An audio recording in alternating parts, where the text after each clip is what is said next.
Welcome to the most awaited the archive series organic chemistry 3। तो यह archive series के इस वीडियो में हम 2016 के ऑर्गेनिक केमिस्ट्री के क्वेश्चन डिस्कस करेंगे। तो यार शुरू करते हैं इस वीडियो को पहले सवाल के साथ। तो यार इस क्वेश्चन में आपको एक कंपाउंड दिया गया है 2-chloro-2-मिथाइल पेंटेन, और गैस कहा जा रहा है कि अगर इस कंपाउंड को हम सोडियम मिथॉक्साइड यानी कि NaOET और मिथनॉल यानी कि ETOH से ट्रीट करें तो क्या प्रोडक्ट बनेगा। और साथ ही साथ आपको 3 ऑप्शन दिए गए हैं और आपको चूज़ करने हैं कि कौन कौन से प्रोडक्ट बनेंगे। तो guys let me give you the options. तो भाई ये रहे 3 ऑप्शंस, आपको बताने हैं कि इन तीनों में से कौन कौन से प्रोडक्ट्स बनेंगे अगर हम इस रिएक्टेंट को इस पर्टिकुलर रिएजेंट से ट्रीट करते हैं। तो यार वीडियो को पॉज करो, इस क्वेश्चन को ट्राई करो, फिर आप सोल्यूशन पे आना। तो भाई सबसे पहले काम करते हैं कि ये जो रिएजेंट है हम उसका स्ट्रक्चर बनाते हैं। तो यार ये कह रहा है पेंटेन, पेंटेन मतलब कि 5 कार्बन। फिर कह रहा है 2-chloro-2-मिथाइल, इसका मतलब कि दूसरे कार्बन पे एक तरफ CH3 है और एक तरफ क्लोरीन है और बाकी जगह पे हाइड्रोजन है। अब इस रिएक्टेंट को हम NaOET ETOH से ट्रीट कर रहे हैं।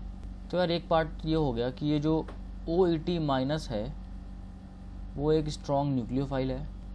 तो यार ये जो न्यूक्लियोफाइल है वो इस कार्बन पे सब्स्टिट्यूशन रिएक्शन कर सकता है और इस क्लोरीन को हटा के यहाँ पे सिंपली OET लग सकता है। एक केस तो ये हो गया। तो अगर सब्स्टिट्यूशन होता है तो साफ साफ दिख रहा है कि पहला कंपाउंड बनेगा, तो वही पहला कंपाउंड बनेगा। पर एक और पॉसिबिलिटी है, वो ये है कि भाई ये स्ट्रॉन्ग न्यूक्लियोफाइल है वो एक पोलर सॉल्वेंट में दिया गया है, दैट इज़ ETOH। तो आपको पता है कि अगर पोलर सॉल्वेंट है और कोई स्ट्रॉन्ग न्यूक्लियोफाइल है तो एलिमिनेशन के भी चांसेस हैं, और चांसेस नहीं, एलिमिनेशन ग्रेटर देन सब्स्टिट्यूशन होगा। तो भाई एलिमिनेशन हो रहा है तो इसका मतलब कि ये क्लोरीन हटेगा और या तो एक हाइड्रोजन यहाँ से जाएगा और यहाँ डबल बॉन्ड बनेगा, या फिर एक हाइड्रोजन यहाँ से जाएगा और यहाँ डबल बॉन्ड बनेगा। तो भाई अगर हम दोनों केसेस कंसीडर करें तो जो बाकी के 2 ऑप्शन हैं वो बिल्कुल इन्हीं दोनों केसेस को रेप्लिकेट करते हैं। तो इसका मतलब कि ये भी बनेगा, ये भी बनेगा। तो यार इसका आंसर होगा कि ये तीनों ही कंपाउंड्स बनेंगे।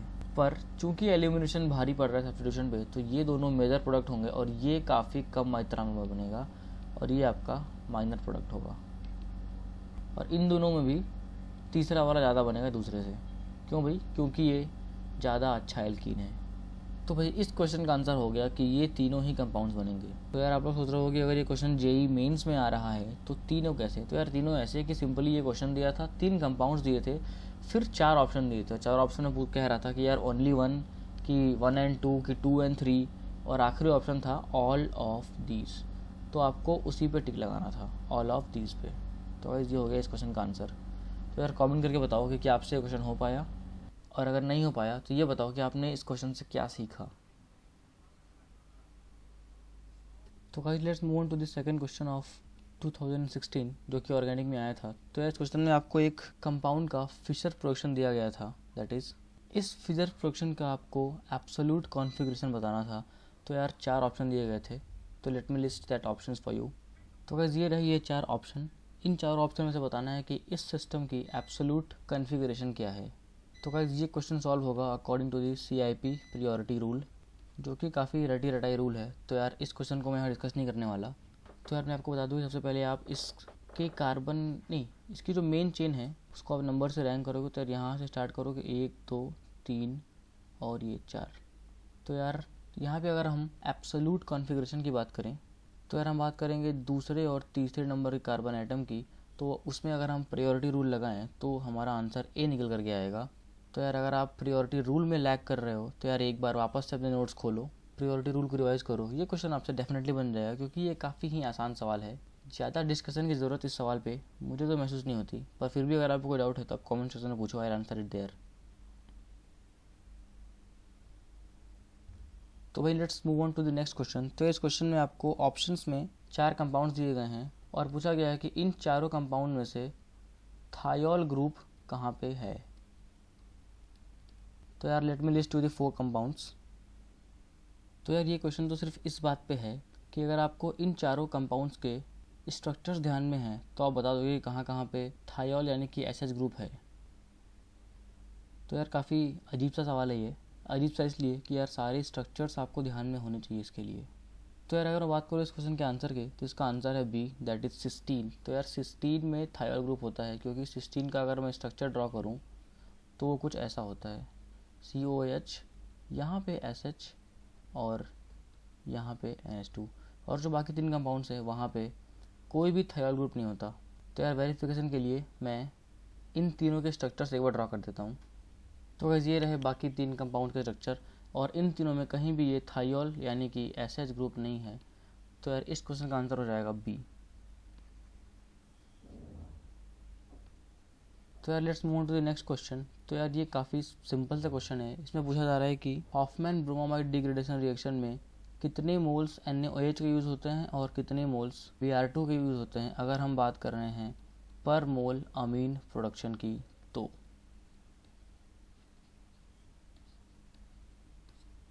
तो यार अगर मैं बात करूँ हॉफमैन ब्रोमामाइड डिग्रेडेशन रिएक्शन की, तो ये क्या करता है, ये आपके अमाइड्स को 1 डिग्री अमीन्स में कन्वर्ट करता है। तो यार लेट अस अज्यूम कि अगर मैं RCONH2 को NaOH और Br से ट्रीट कर रहा हूँ, तो आई विल गेट RNH2, और साथ साथ मुझे मिलेगा Na2CO3, और क्या मिलेगा, और मिलेगा 2NaBr। खैर अभी 2 को छोड़ो लिख दिया तो क्या होगा, NaBr, और साथ में मिलेगा पानी। तो यार अगर मैं इस रिएक्शन को बैलेंस करूँ तो कैसे यहाँ पे आएगा 4 NaOH, 1 मोल Br2 का, 2 यहाँ और 2 यहाँ, तो वही रिएक्शन होगी बैलेंस। तो अब पूछा जा रहा है कि पर मोल अमीन प्रोडक्शन में कितने मोल्स NaOH और कितने मोल ब्रोमीन के लगेंगे। तो साफ साफ दिख रहा है कि 4 मोल्स NaOH के और 1 मोल्स ब्रोमीन के लगेंगे अगर हमें 1 मोल अमीन प्रोड्यूस करना है। तो गाइस 4 और 1 ये हो गया इसका आंसर। तो यार इसके अकॉर्डिंगली 4 ऑप्शन सेट किए गए थे जिसमें ये दोनों नंबर्स वेरी कर रहे थे। तो यार आपने ये एक बार ये निकाल लिया कि 4 NaOH और 1 Br2, तो ऑब्वियसली आप सही ऑप्शन पे ही टिक लगाओगे। तो guys this is the answer. तो यार कमेंट करके बताओ कि कितने लोगों के ध्यान में था ये हॉफमैन ब्रोमामाइड डिग्रेडेशन रिएक्शन, क्योंकि भाई ये सिर्फ और सिर्फ बैलेंसिंग का खेल था। अगर आपको इतना भी ध्यान है कि इसके बाद ये बचा, तो यार इन सबको तो आप ऐसे ही प्रेडिक्ट कर लोगे और बाद में रिएक्शन को बैलेंस करोगे, तो 4 और 1 आंसर आ जाएगा। तो guys let's move to the next question. तो यार इस क्वेश्चन में सिंपली आपको एक रिएक्टेंट दिया गया है और इस रिएक्टेंट को हमने कुछ रिएजेंट से ट्रीट किया है, तो भी आपको बताना है कि what will be the final product. तो यार वीडियो को पॉज करो, एक एक करके रिएजेंट्स को एनालाइज करो और बताओ कि ये X है क्या। तो यार हम बात करते हैं सबसे पहले NBS और HNO की। तो ये बताओ कि NBS और HNO से क्या होगा। तो यार सबसे पहले HNO से क्या होगा कि एक फ्री रेडिकल बनेगा। तो भाई सबसे पहले तो फ्री रेडिकल यहाँ बनेगा, पर रेजोनेंस की वजह से ये फ्री रेडिकल यहाँ भी है। इसका मतलब कि यहाँ या तो यहाँ इन 2 पोजीशन पे फ्री रेडिकल है। अब इन दोनों में से किसी एक पोजीशन पे ब्रोमीन आके रख जाएगा, सिंपली यही काम होता है NBS HNO का। तो यार अगर इसे मैं पहले रिएजेंट से ट्रीट किया NBS HNO से, तो आई विल गेट दिस और दिस। तो भाई पहले रिएजेंट के बाद हमें ट्रीट करना है इस कंपाउंड को H2O K2CO3 से। तो भाई ये बात आप लोगों को पता है कि अगर ब्रोमीन है और इस चीज़ को हम ट्रीट कर रहे हैं H2O और K2CO3 से, तो सिर्फ और सिर्फ एक ही चीज़ होगी, ब्रोमीन हट जाएगा और उसके जगह पे OH लग जाएगा। तो गाइस वी विल गेट इधर दिस और दिस, डिपेंडिंग अपॉन कि हम इस वाले ब्रोमीन को हटा रहे हैं कि इस वाले ब्रोमीन को हटा रहे हैं। तो यार ये तो हो गया X।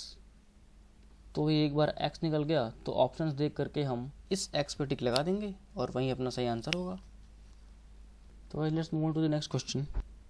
तो गाइस इस क्वेश्चन में कह रहा है कि अगर हम प्रोपीन को HOCl से रिएक्ट कराएं तो what will be the intermediate formed. तो भाई यहाँ पे आपको रिएक्शन मैकेनिज्म के थ्रू इस क्वेश्चन को सॉल्व करना पड़ेगा और आपको बताना है कि अगर प्रोपीन के ऊपर हमने HOCl डाला तो इंटरमीडिएट कौन सा बना। तो यार वीडियो को पॉज करो और इस क्वेश्चन को ट्राई करो। तो यार सबसे पहली बात कि प्रोपीन होता है ये, और इसे हम ट्रीट कर रहे हैं HOCl से। और अगर हम HOCl की बात करें तो यार यहाँ पे आएगा डेल नेगेटिव और यहाँ पे आएगा डेल पॉजिटिव।